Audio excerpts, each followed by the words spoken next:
Next up, we have a very special talk by Dr. Karen Myers. Dr. Myers is the director of SRI International's Artificial Intelligence Center based in Menlo Park, California. Oh, fellow Californian, uh, where she leads a team of 50 scientists conducting basic and applied research in AI. Her own research focuses on intelligent systems rooted in man-machine collaboration. Dr. Myers has led the development of several AI technologies that have been successfully transitioned into operational use in the area that spans collaboration tools, task management, and end user automation. She has published more than 100 papers in the field and been awarded 7 patents. Dr. Myers is a AAAI Fellow and recently received the VentureBeat Summit Women in AI Award in recognition of her research contribution. Dr. Myers has a PhD in computer science from Stanford and a degree in piano performance from Royal Conservatory of Music. That's interesting. Not that that's worth much, but thanks very much for the introduction. And thank you very much to you and the rest of the committee for inviting me to be here today. I feel very honored to be able to speak to this group. They asked me to give in some sense, a little bit of a historical perspective. I guess that's what I get for being an elder stateswoman in the field these days. But what I'm planning to do today is sort of do a quick romp through time in terms of, hitting some highlights of what I've seen in the AI planning community based on my perspective and my career, basically splitting things into 3 areas, sort of the early days, the middle days, and sort of where I see things going in terms of this brave new world that we have available to us given the advent of large language models. Oops. There we go. So I'm going to start in the beginning. I used ChatGPT to help add a little color to the presentation today. But it is interesting. I asked it to generate a picture with 3 stacked blocks, and you can see I got 4. After multiple times, every time it wanted to put 4 blocks. So for some reason, it must see a lot of towers that have 4 blocks in them, I guess. So in the beginning, since I'm from SRI, I have to talk about the beginning. So really the beginning of the field of AI planning was the Shakey the Robot project, which took place from 1966 to 1972. I'm not old enough to have worked on that project, not by a long measure. But I was very fortunate to have Nils Nelson as my thesis advisor while I was at Stanford. And of course, Nils was one of the principals on the Shakey the Robot project. So I heard lots of great stories about the process, how much fun it was working on that project, how exciting, how they really thought they were giving birth to a whole new field, which they really did.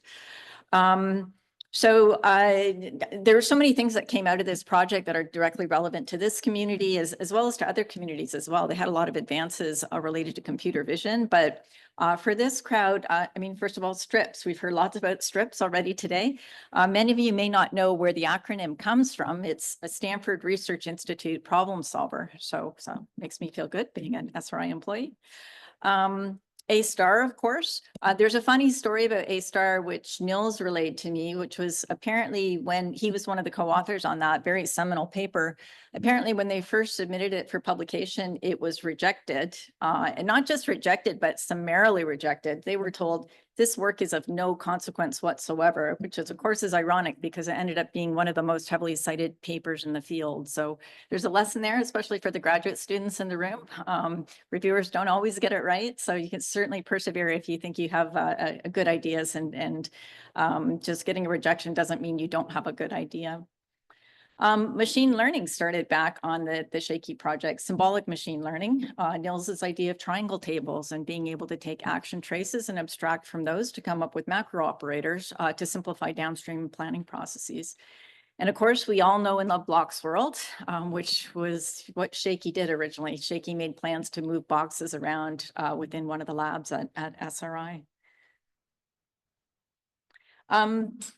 Throughout, I'm going to sprinkle a few little interesting historical anecdotes. And one that I wanted to mention about the Shakey the Robot project, especially because we have a lot of young women in the room. I wanted to mention Helen Chan Wolf, who was the lead programmer on the Shakey the Robot project.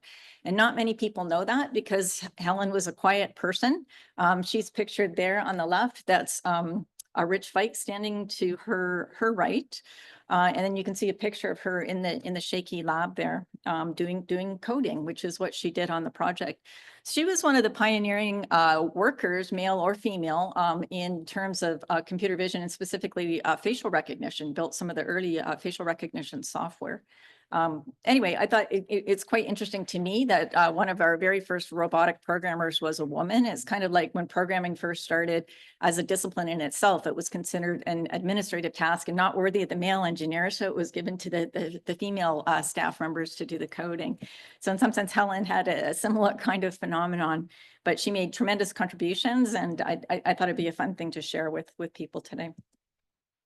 All right, that's my quick overview of the history. I didn't want to spend too long dwelling on that, the ancient history, the real start of the field. I wanted to move on and really focus a lot of time on sort of the middle part of the field, which I called the Middle Ages here, because then it was easier to get ChatGPT to make a nice visual to go with this.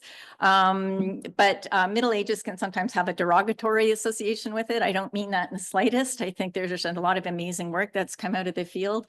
So that was not my intent. Yeah, middle part just sounded kind of boring. Middle Ages sounded a lot more interesting. So what happened in the Middle Ages of the planning community? A lot of really amazing things. So I've kind of summarized in a very high level research contributions from the field, kind of starting off on the left in terms of methodologies. So with Shakey the robot, right, we started with state space planning, doing forward search using A*STAR to try to find plans. That quickly led to a plethora of new and really exciting kinds of planning methods that were, maybe better suited to different kinds of problems. So we got more generalized kinds of state space planning, plan space-based planning, case-based planning, HTNs, which is something I spent a lot of time working on, and lots of other types of methods as well. Beyond looking at different types of ways to do planning, there were also great advances in terms of enriching the realism of the planning problems that we were looking at. So it's starting to go from a single agent to multi-agent, thinking about the underlying problem, not just being sort of purely deterministic where we knew everything about the world, but also thinking about, partially observable domains, actions with non-deterministic effects, that kind of thing. Also beginning to look at the problem of continuous planning. So you don't just want to create a plan and assume you're done, but if you've got a robot and it's executing that plan, you've got to monitor the world, see whether or not the assumptions underlying your plan continue to hold and adjust it appropriately, and so on and so forth. And then in the green box, there's a whole third category of great research contributions related to what I'm calling ancillary problems here. So these are kind of things that go around plan generation, but they're also really, really important. We heard some this morning about knowledge acquisition. Other things like explaining plans to people. Plans can be big and complicated. So how can you distill out for a user what's really important or novel about them? Thinking about mixed initiative planning, more on learning search control. There've been a lot of great advances in that general area. Things like plan recognition, which is really important if you want to build the kinds of collaborative systems that Mark was just talking about. And so on and so forth. So lots of great things. And again, this is not exhaustive. I haven't hit on everything, but it was kind of fun putting this slide together and just really thinking about the multidimensional contributions that have come from the community over the last few decades. So within that context, I was asked to make some observations about, kind of my personal journey and what I learned throughout my research career. And so I'm going to go through 4 lessons that come out of what I'm calling these Middle Ages. So lesson number 1, and for me, this is a really central one, is that people matter. The graphics that I have on this slide are related to an experience that I had very early in my career as a planning researcher at SRI.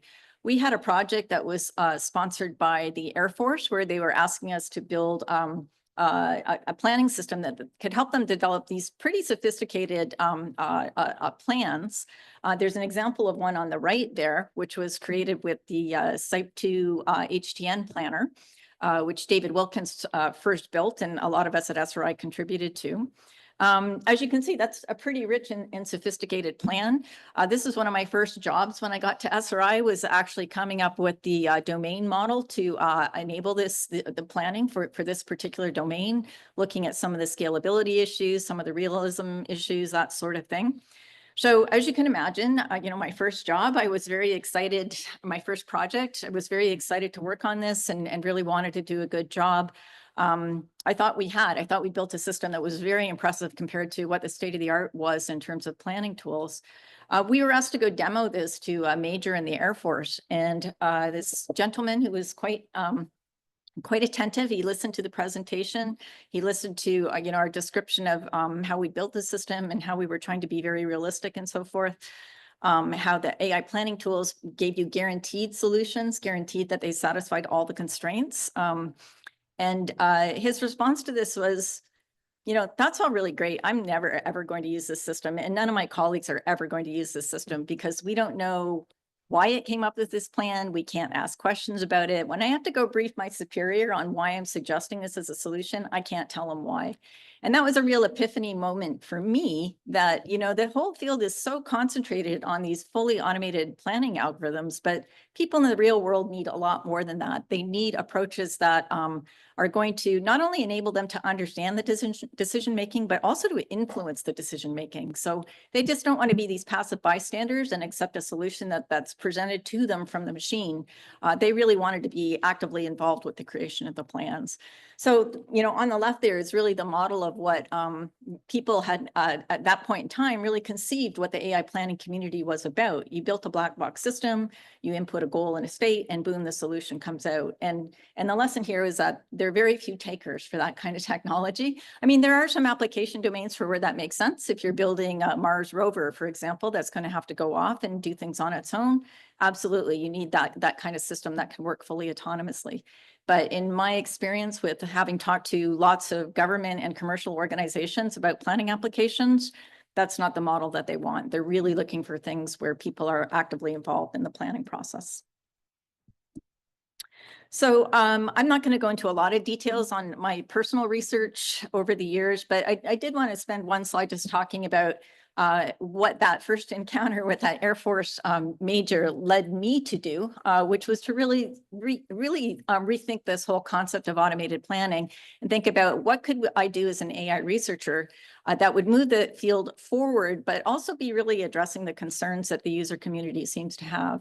And so for a number of years, I worked on this framework that I called the advisable planner. And it was really supposed to scratch that itch, so to speak, about developing a system where you really have the human and the system working together to come up with plans. So I'll just mention a couple of aspects about how this works. So there were some technical innovations that we brought to the field in order to support this.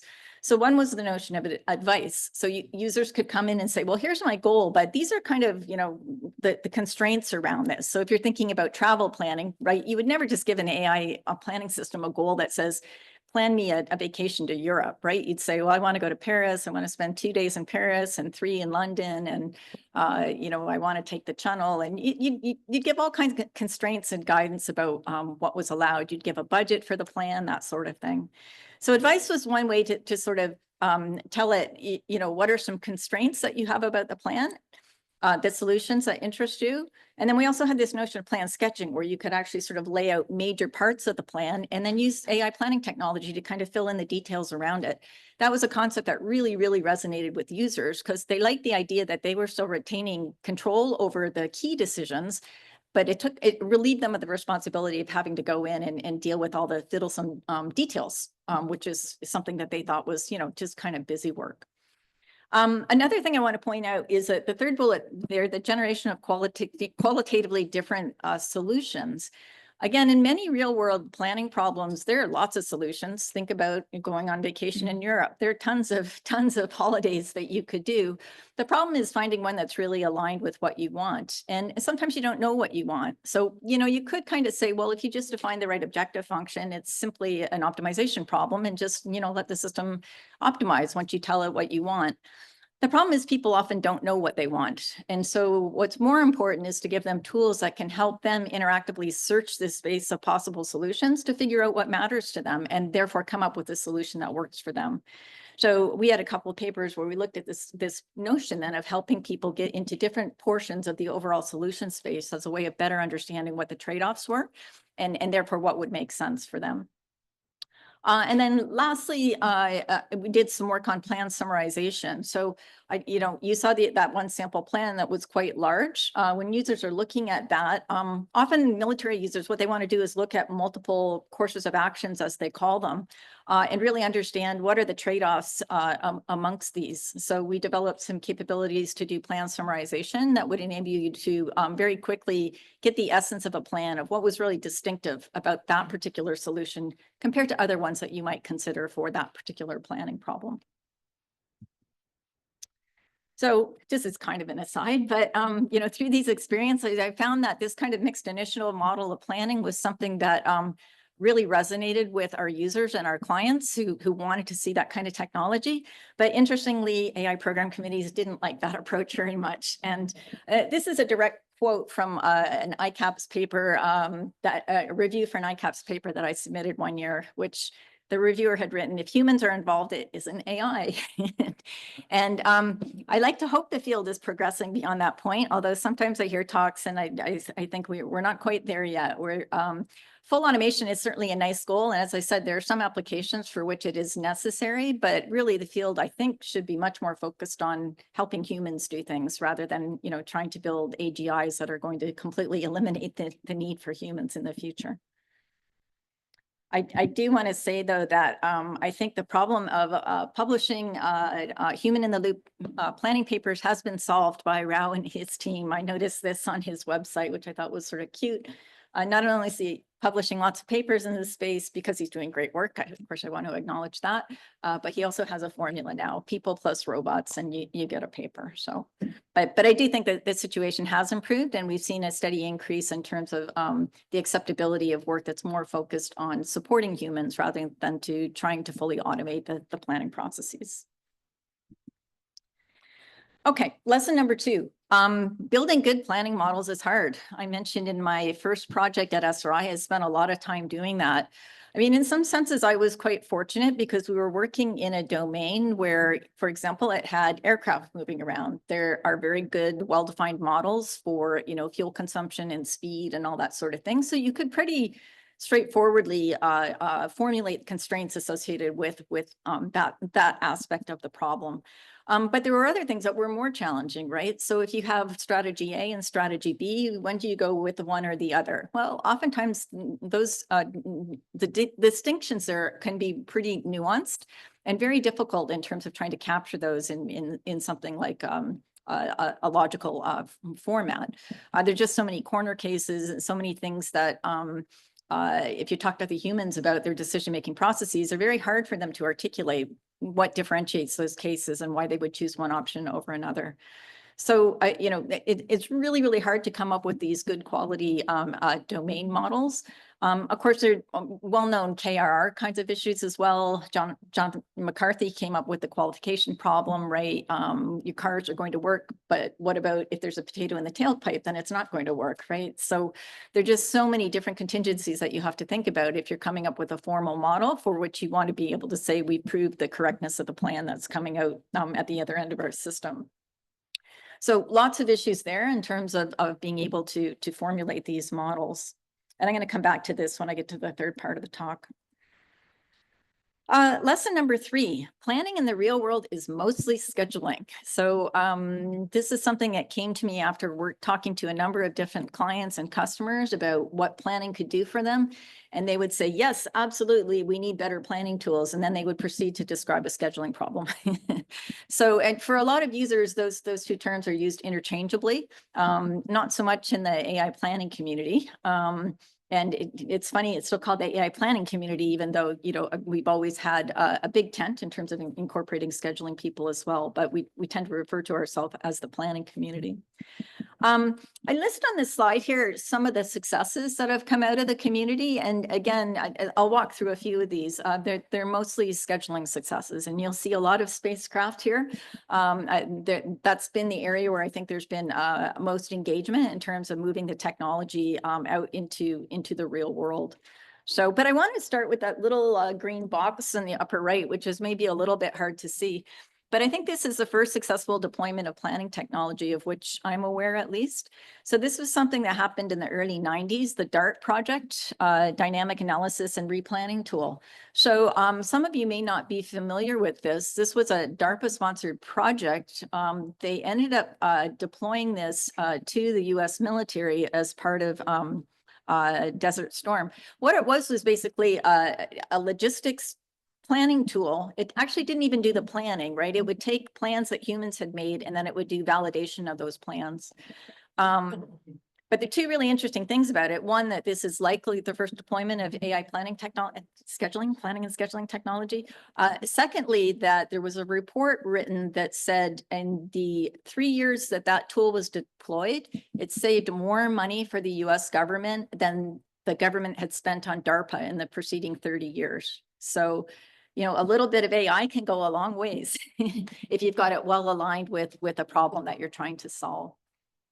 Beyond that, though, I mean, most of the successes that I'm familiar with are in the space area. So lots of great work that has come out of various ones of the labs at NASA. And I want to give a shout out to Steve Chen, who provided a lot of the pretty pictures for this slide and some of the references. There are a few of these that do include planning, not just scheduling. So the Remote Agent Project, which was the first, I guess, probably the only project that ran LISP in space.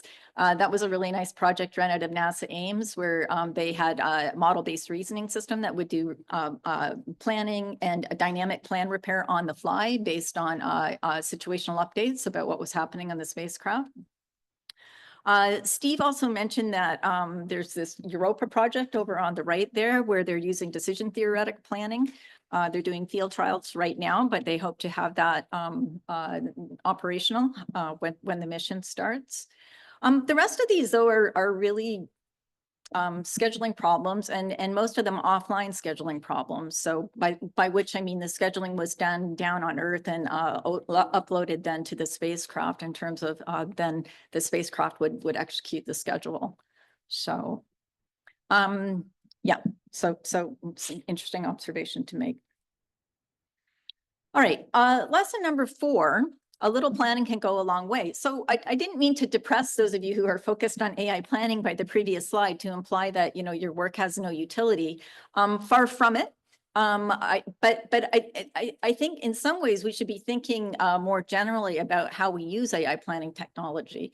And so I often talk to my colleagues, I joke about this being little p versus big P. So big P being kind of, you know, the dream for AI planning that started back with the Shakey project of, you know, synthesizing the plans from scratch. And that's, you know, you've got the black box solution and that whole sort of thing, versus sort of little p, which means we use the principles and the algorithms and the techniques that have come out of the community, but we can use them in different kinds of ways. And I've got an example of that here on this slide. This is some work that I've done with a great colleague of mine, Melinda Hervasio, where Melinda had done some work on learning from demonstrations. So taking one or a very small number of demonstrations you might get from a human who's intentionally trying to show a computer how to do something. And then it can heuristically generalize from that using some really cool techniques that Melinda came up with to learn an automated procedure that could then be run in the future for a whole class of related kinds of problems. So it's doing a kind of inductive reasoning there. We were interested in seeing if we could take some of those ideas and apply them more broadly by looking at logs of many people doing similar kinds of tasks over an extended period of time. And that took us to looking at the sequence mining literature.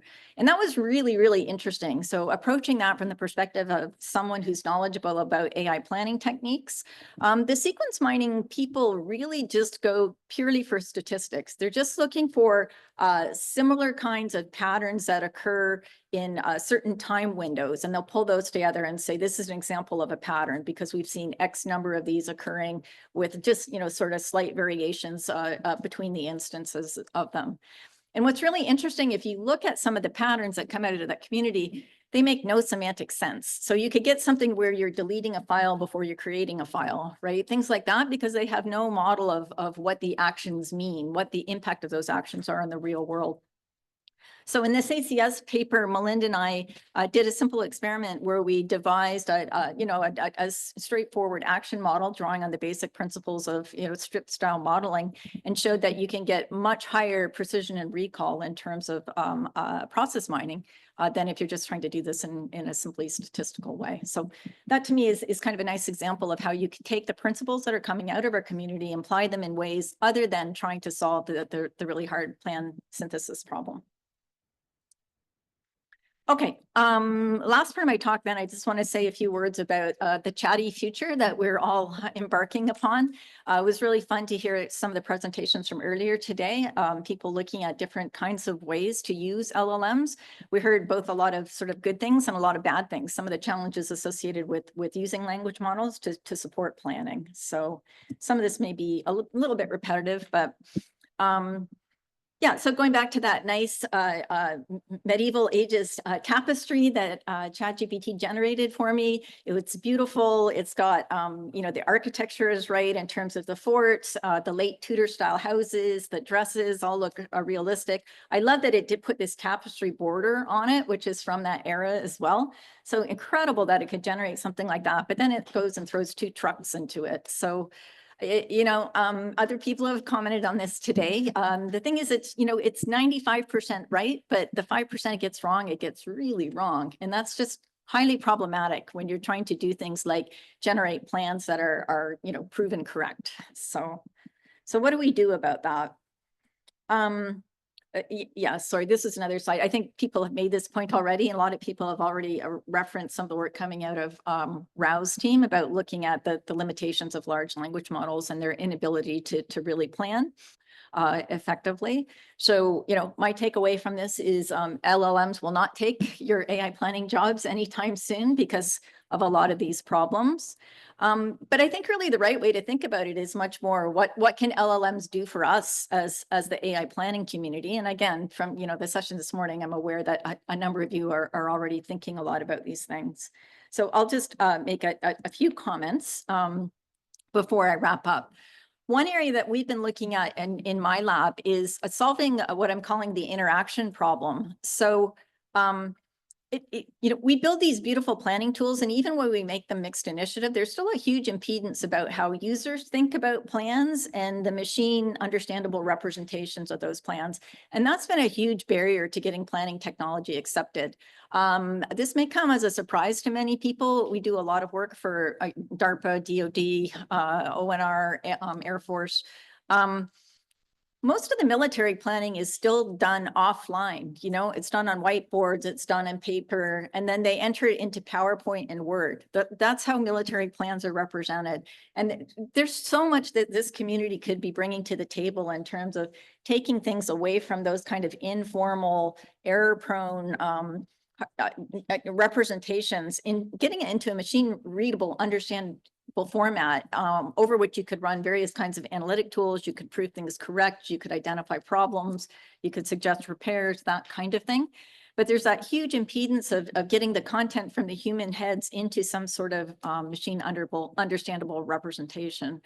So we did a little experiment with LLMs to see if we could help reduce that impedance. And we were working with an interactive Navy tool developed by Naiwik Pak, for those of you in the audience who are familiar with that group.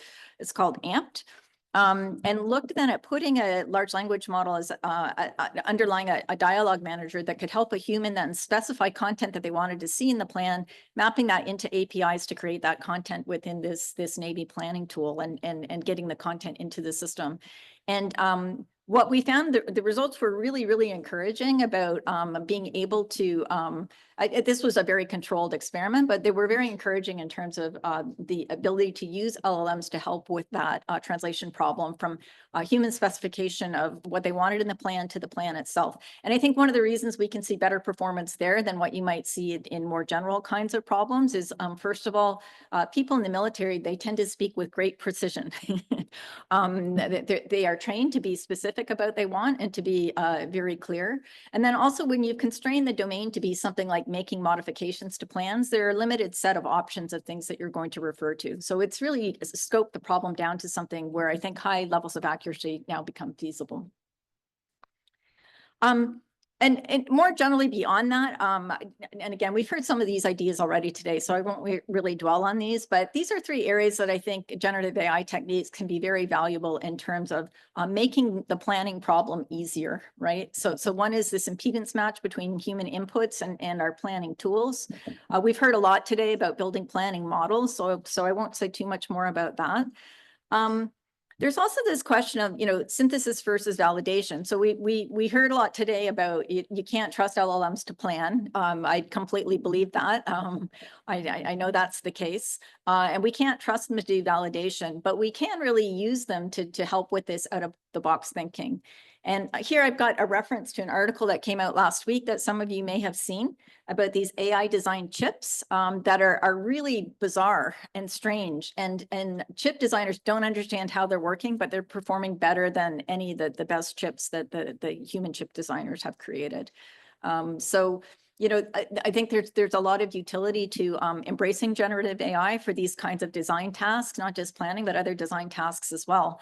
But then that raises all these kind of ancillary questions I mentioned earlier, just like we have in the planning community. How can you summarize these designs? How can you explain these designs? How could you influence the generative AI so it's producing designs that maybe they're novel and breakthrough in terms of their conceptualization, but they also align with your perspective on what you want that design to look like? And then finally, the last area I'll just mention, I think, is common sense reasoning. So, this has always been a problem for the planning community, the KRR community, right? You can formulate your planning knowledge, but you still have to somehow go from what's happening in the world to your representation. And one concept of this is I remember talking to a military planner, and he formulated a constraint in terms of things being close to each other. He'd say, well, what's close? And he'd say, close, when they're close to each other. That's not good enough for an AI planning system, right? You need some sort of crisp characterization of what defines close. So I think for this kind of fuzzy reasoning, this could be another way that we can enlist large language models to assist us, so we can help with evaluation of some of the predicates that we're using to model state conditions within our systems. So, and that's it. Thank you for your time today.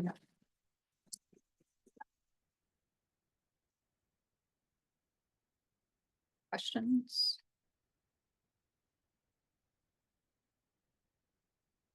Everybody wants a coffee break. Oh, sorry.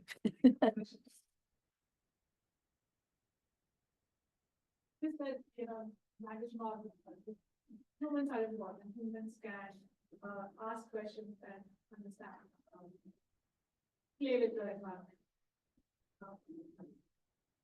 This is a good thing then that the generative AI is more conversational, in the sense that they can explain, or they can hallucinate an explanation for a plan, or how reliable that conversation has to be, and how do we measure that? Yeah, so hallucinations are a problem. So even with something like, so one thing is, LLM, in my experience, LLMs are really, really good at summarizing things, right? And it depends on what it is. It depends how long and complicated it is. But in some sense, that's really a sweet spot for the technology. And yes, you do have to worry that it could introduce some non-true statements in the summarization, but there are some techniques for how you can limit some of that. And I guess I'm sort of optimistic we could get to the point that we use LLMs to do reliable summarization, even of complex things like plans. It's more, trying to ask them more open-ended questions about general things is, for me, where there is more worry that the hallucinations can creep into that, because that's sort of the use case. They were designed to be generative, right? They were designed to be creative, and just their probabilistic nature means that they will, from time to time throw things in there that are not going to be aligned with the facts in the real world. So, yep. Yeah, Hector. Side and the hierarchy, I was thinking, the planning itself from the explanation of why does it generate the sequence of action, because there are all of these layers to explain or be deriving where the plan come from. So I don't know if that context, you thought about using explanation for that. Yeah, absolutely. I totally agree with that point, Hector. That's one thing that I think is really helpful about hierarchical, well, HDN's hierarchical planning more generally is this notion that you have a context which can explain, you know, why you're doing some action, and the nth layer down, it's because it was derived from it came from these derivations from higher level of abstractions of what the model of the plan should be.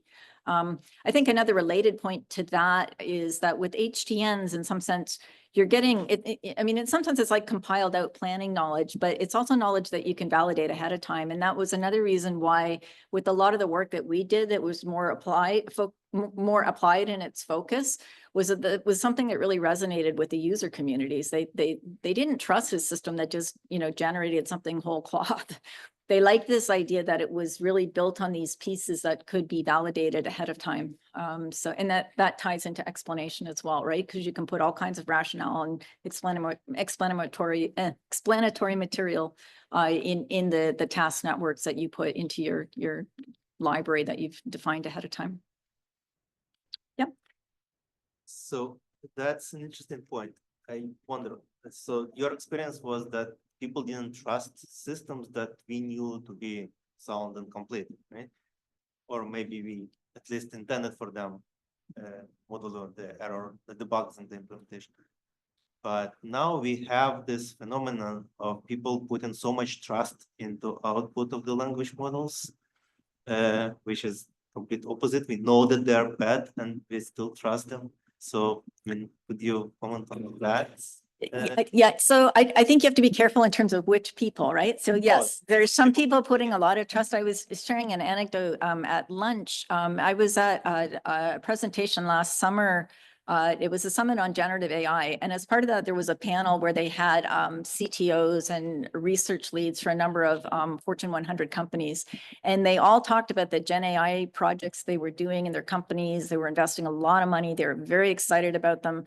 And not a single one of them was even remotely willing to put that in front of their customers right now, because they just had all these concerns about, image tarnishment and all that sort of thing. So, a lot of excitement, but just way too much concern about generative AI and trustability of the information that would come from it. So yeah, I mean, you see a lot of people who are believers. I've got a friend who was a CS professor who quit his job. He said, there's no point teaching young people to program anymore because we're never going to need software engineers.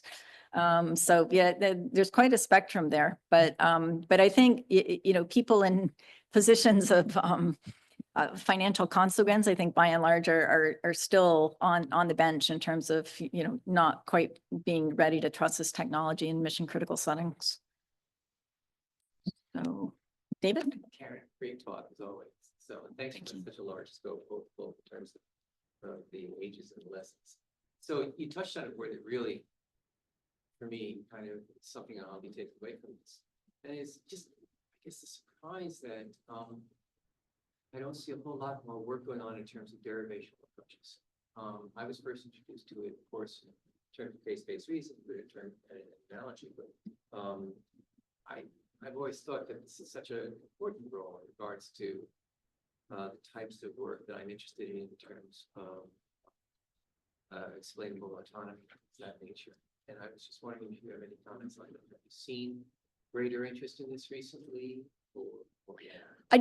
I think its time will come, right? So we're starting to see a lot more interest in hybrid systems. People are calling it neurosymbolic. I cannot use that term for something where you have an LLM that spits out an output and then you run it into a checker.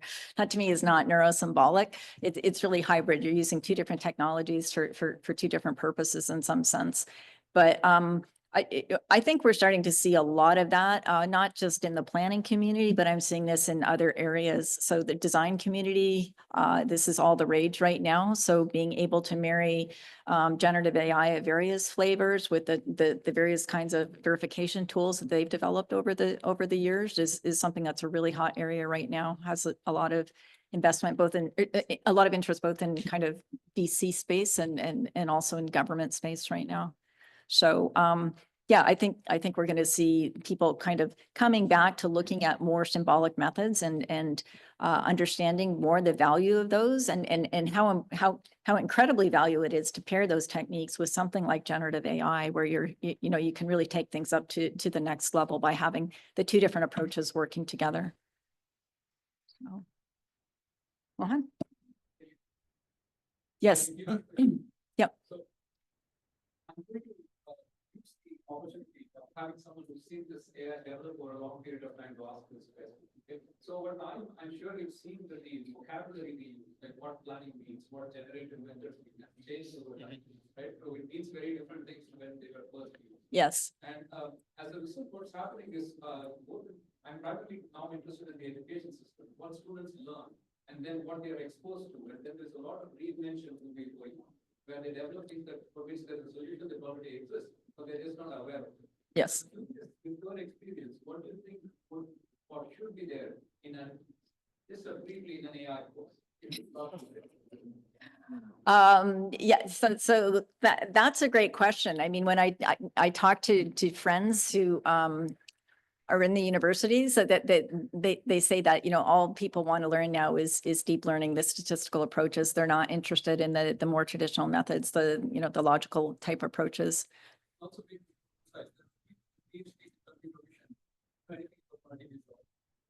Yeah. Yeah. Yeah. So I think the pendulum is swinging back in that area. So just a little personal anecdote. I've got a colleague in the computer vision lab at SRI, and I heard this secondhand from somebody I work with, but apparently they were in a meeting. This computer vision person was really interested in agentic AI and stumbled across PDDL. And this was a total revelation. This person had never heard of AI planning, didn't really know anything about this, but it was like, wow, this is really useful because it can characterize, if I do this action, I can only do it when these conditions hold. And when I do it, then these effects hold. And I could string all these things together then to come up with a plan I could prove is actually going to work. So it is interesting to see that, some of the tried and true concepts from the AI planning community, I think are starting to gain ground again in terms of the people sort of seeing now, okay, we can take these ideas. People have thought hard about these. They understand these. We can pull these techniques in to help solve some of the problems that we're experiencing now with generative AI systems. So I think that's going to happen. I think it's going to happen.